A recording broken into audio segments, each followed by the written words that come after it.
Dominicans who have benefited from COVID-19 vaccines from the Chinese biopharmaceutical company Sinovac highlighted on Friday the help provided by China to face the pandemic. Los dominicanos nos sentimos altamente agradecidos del pueblo chino.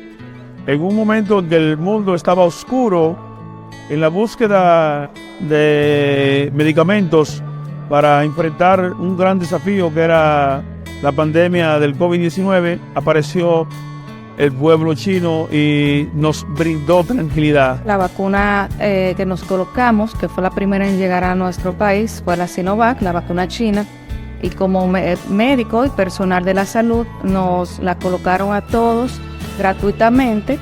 Igual mi familia todas se la colocaron y esto nos ayudó, nos favoreció bastante en lo que es la disminución del contagio y la propagación del COVID, del virus, en ese momento.